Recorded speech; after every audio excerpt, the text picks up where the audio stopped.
Death is a mystery that has both fascinated and frightened humanity for millennia. What happens at the exact moment we leave this world?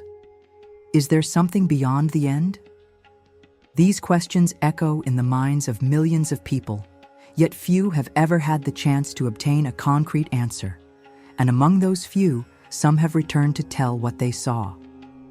Today, you will hear an astonishing testimony about what lies beyond life and how this experience completely transformed one person's perspective. My name is Emily Carter, and for a long time I was a skeptical person.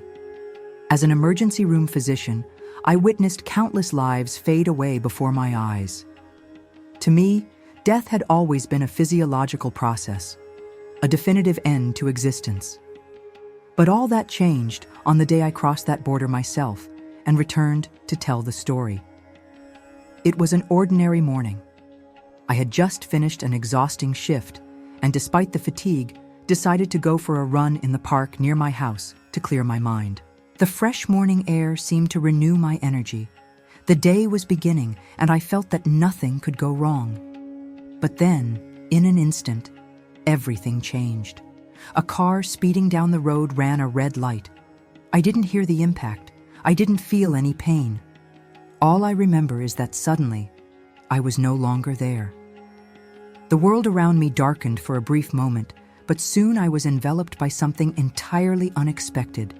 An intense, warm light, unlike anything I had ever experienced. It was a living, pulsating light that completely surrounded me.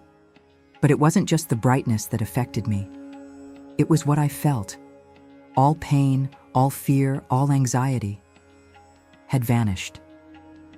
In their place, an indescribable feeling of peace filled me. I knew, in an inexplicable way, that I was in the presence of something far greater than any human concept could define. As I tried to comprehend where I was, I noticed that I was not alone. Figures began to appear before me. One of them immediately stood out. It was my mother. She had passed away years ago, yet there she was, more alive than ever. Her eyes shone with a pure love, and her smile carried a serenity I had never seen before.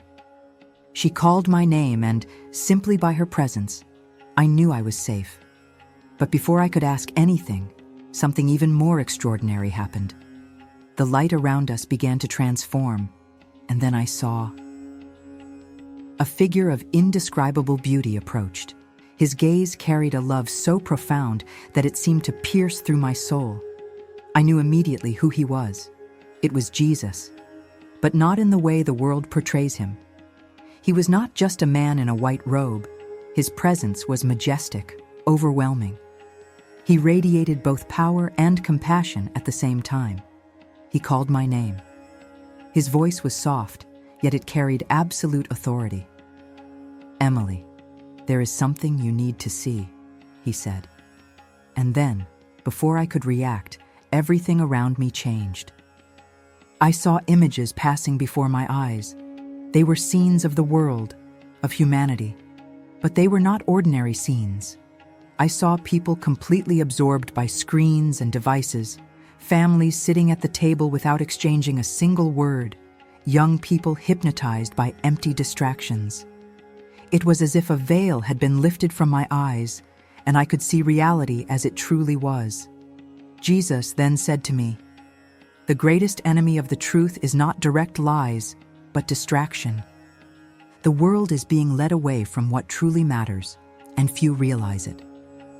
Before I could fully process that vision, another scene appeared. I saw a crowd listening to sweet words, charismatic speeches, signs in the sky that fascinated everyone. But something was wrong. There was a strange energy in those words. They promised peace and enlightenment, but I could feel that something was amiss. Jesus looked at me and said, "The great deception has already begun.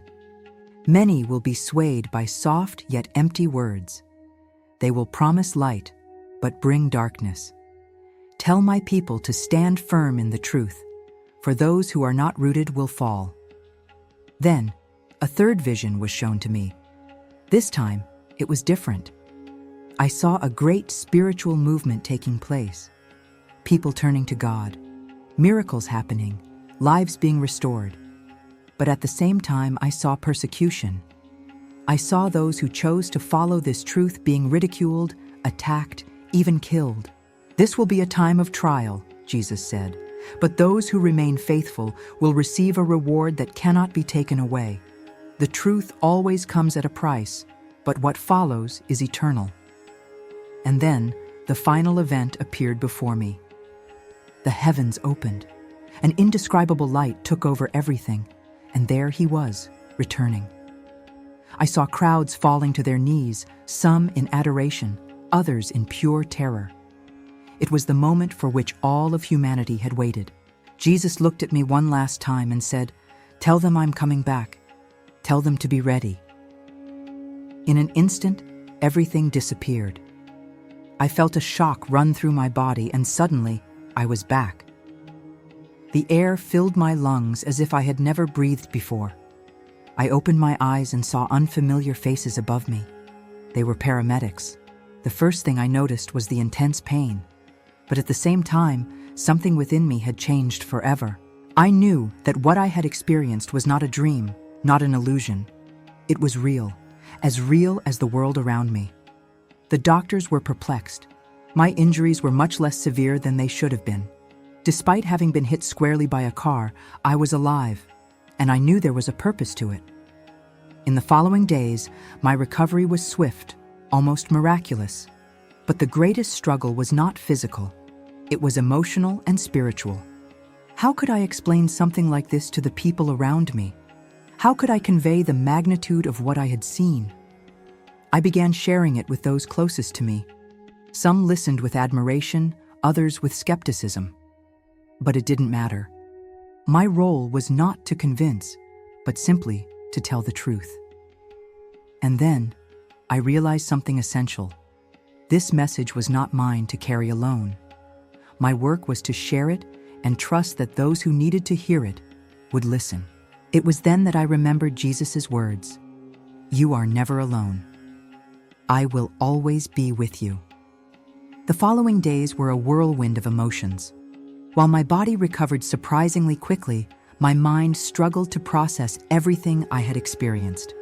The look in Jesus' eyes, the message he entrusted to me, the visions that were shown to me, all of it echoed in my mind like an inescapable refrain. I knew I couldn't keep this to myself.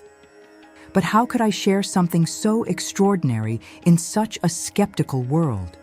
How could I make people listen without being judged as someone delusional or attention-seeking?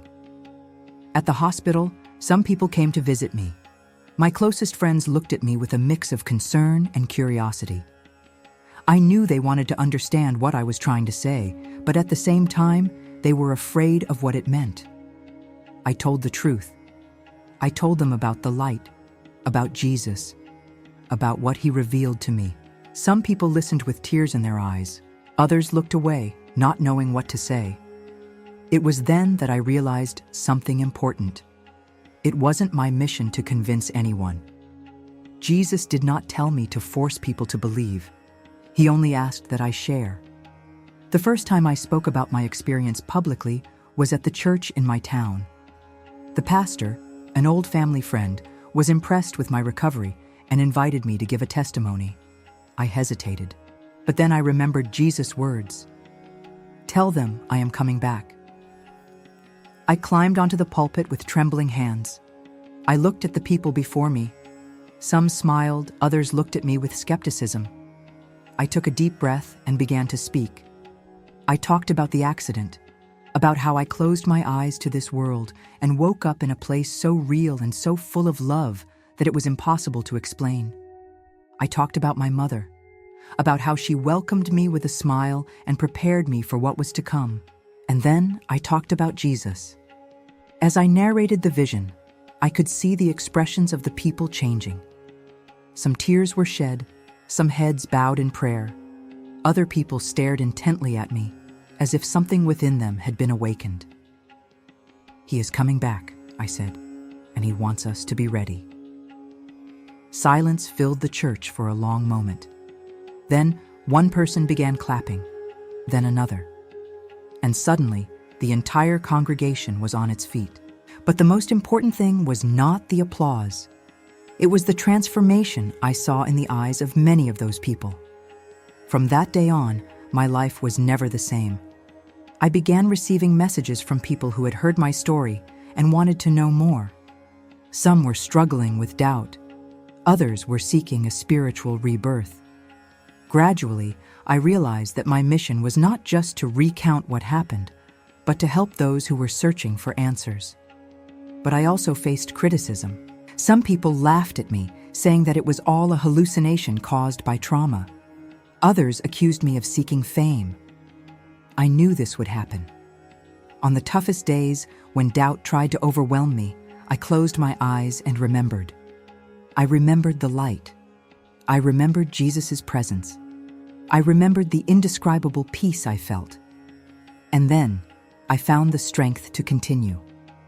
Jesus' message was not only a warning about what is to come, it was a call for humanity to awaken, for people to stop being distracted by fleeting things and turn their hearts toward what truly matters.